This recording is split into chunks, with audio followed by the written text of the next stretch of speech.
नमस्कार, मैं स्वतंत्र कुमार और आप सभी का स्वागत करता हूं आपके अपने चैनल शॉर्ट हैंड टीम पर। तो दोस्तों, आज के इस वीडियो में रामधारी सिंह गुप्ता खंड 2 के प्रतिलेखन संख्या 130 के डिक्टेशन को हम लोग लेने वाले हैं। इसे हम दो अलग अलग स्पीड में लेंगे। पहली बार में 90 की स्पीड में, तो दूसरी और आखिरी बार में इसी डिक्टेशन को हम लोग 100 की स्पीड में लेने वाले हैं। लेकिन अगर आपको ये नहीं पता है कि इसे संकेत लिपि में किस प्रकार से लिखा जा सकता है, यानी इस प्रतिलेखन के प्रत्येक शब्द की आउटलाइन क्या होगी, तो आप हमारे शॉर्ट हैंड टीम ऐप को डाउनलोड कर सकते हैं। ऐप का लिंक इसी वीडियो के ठीक नीचे डिस्क्रिप्शन बॉक्स में आपको मिल जाएगा। ऐप को डाउनलोड करके इस प्रतिलेखन के प्रत्येक शब्द की आउटलाइन को आप जान सकते हैं। तो 90 की स्पीड में आपका डिक्टेशन स्टार्ट होगा 5 सेकंड के बाद।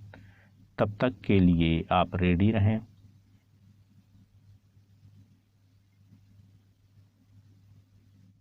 स्टार्ट। महोदय, मद्रास में दूरदर्शन भाषाई समन्वय को महत्व नहीं देगा तो अन्य भाषी भी टीवी देखने के प्रति ललक पड़ेंगे।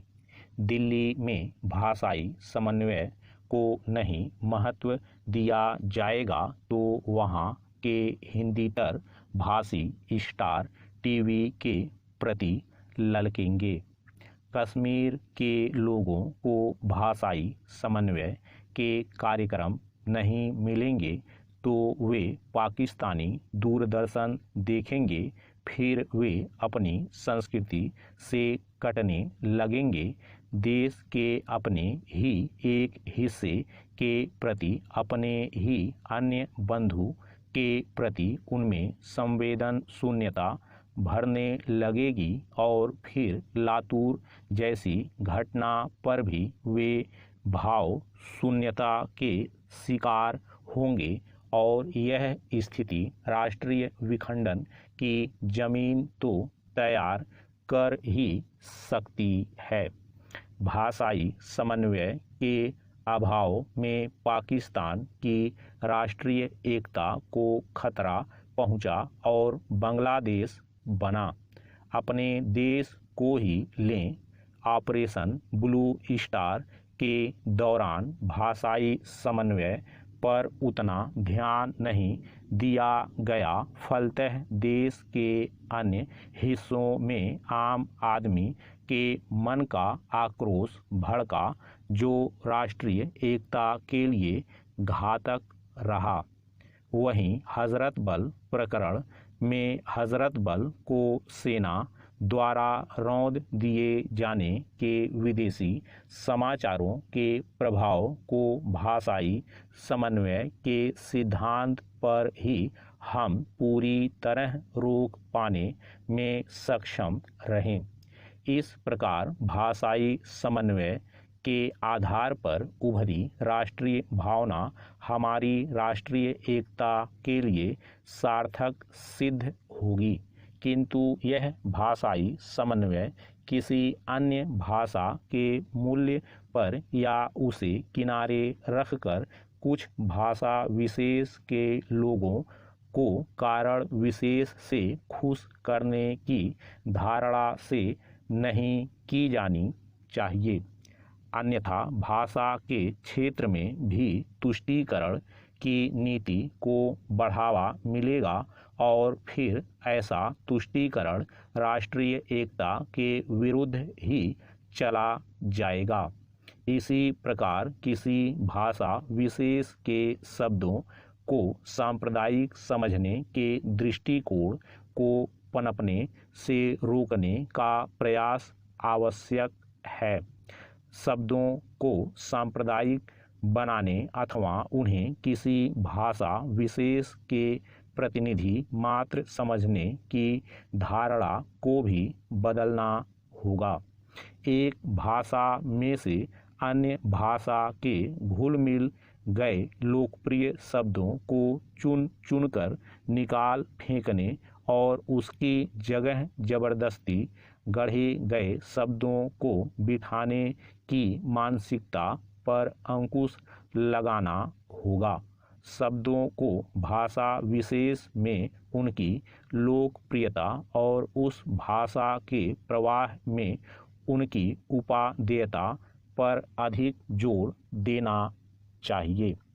पैरा समन्वय इस अर्थ में हो और ऐसा हो कि प्रारंभ में आम पंजाबी को भी आतंकवादी मान बैठने वाला एक अन्य भाषा भाषी इस तथ्य से वाकिफ होता है कि वहाँ का आम सिख भी आतंकवादियों का उतना ही बड़ा विरोधी है जितना वह है, तो फिर क्षण में उसकी धारणा बदल जाती है और उसका चिंतन सक्रिय हो जाता है और फिर वह आतंकवाद के प्रति उनके संघर्ष में खुद को भी शामिल कर लेता है।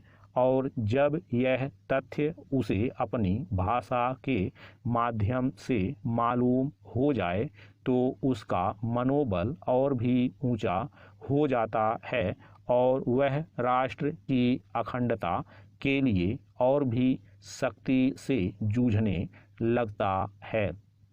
यहाँ यह भी ध्यातव्य है कि भाषा के दो पहलू हैं। स्टॉप। दोस्तों, इसी डिक्टेशन को दूसरी बार में हम लोग 100 की स्पीड में लेंगे और आपका समय स्टार्ट होगा 5 सेकंड के बाद। तब तक के लिए आप रेडी रहें।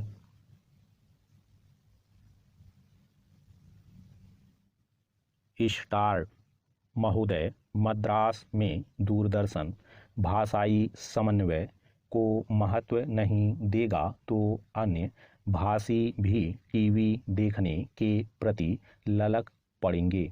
दिल्ली में भाषाई समन्वय को नहीं महत्व दिया जाएगा तो वहाँ के हिंदीतर भाषी स्टार टीवी के प्रति ललकेंगे।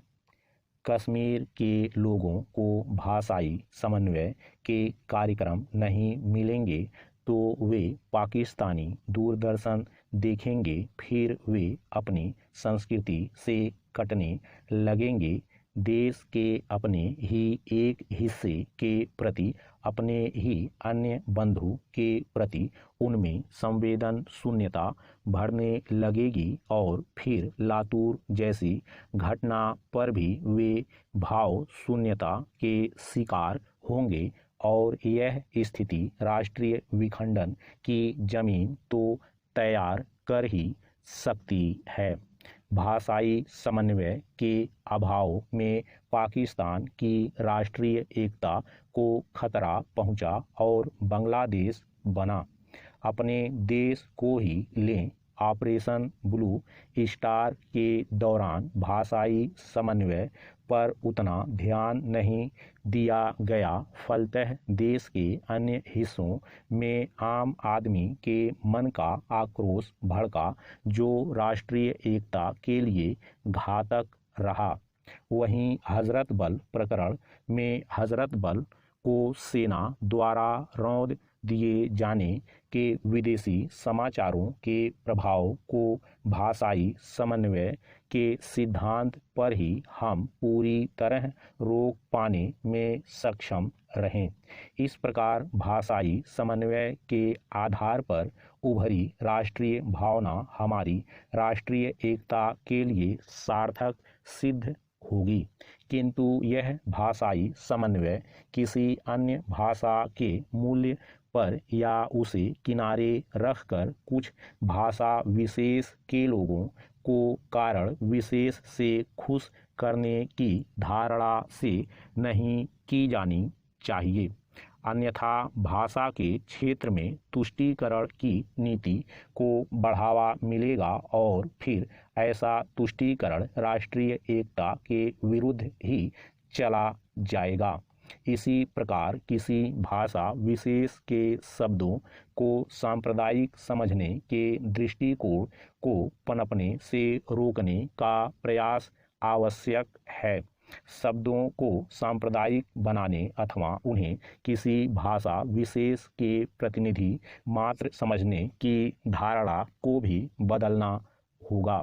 एक भाषा में से अन्य भाषा के घुल मिल गए लोकप्रिय शब्दों को चुन चुनकर निकाल फेंकने और उसकी जगह जबरदस्ती गढ़े गए शब्दों को बिठाने की मानसिकता पर अंकुश लगाना होगा। शब्दों को भाषा विशेष में उनकी लोकप्रियता और उस भाषा के प्रवाह में उनकी उपादेयता पर अधिक जोर देना चाहिए।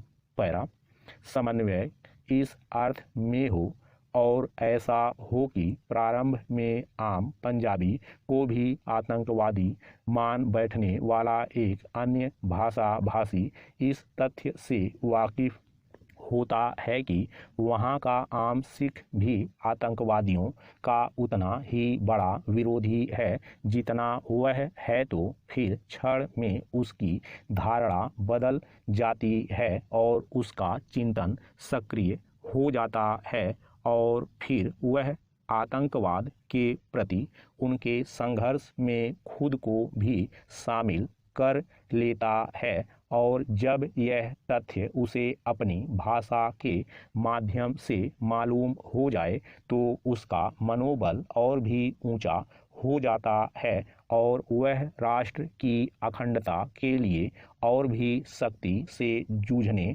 लगता है। यहाँ यह भी ध्यातव्य है कि भाषा के दो पहलू हैं। स्टॉप।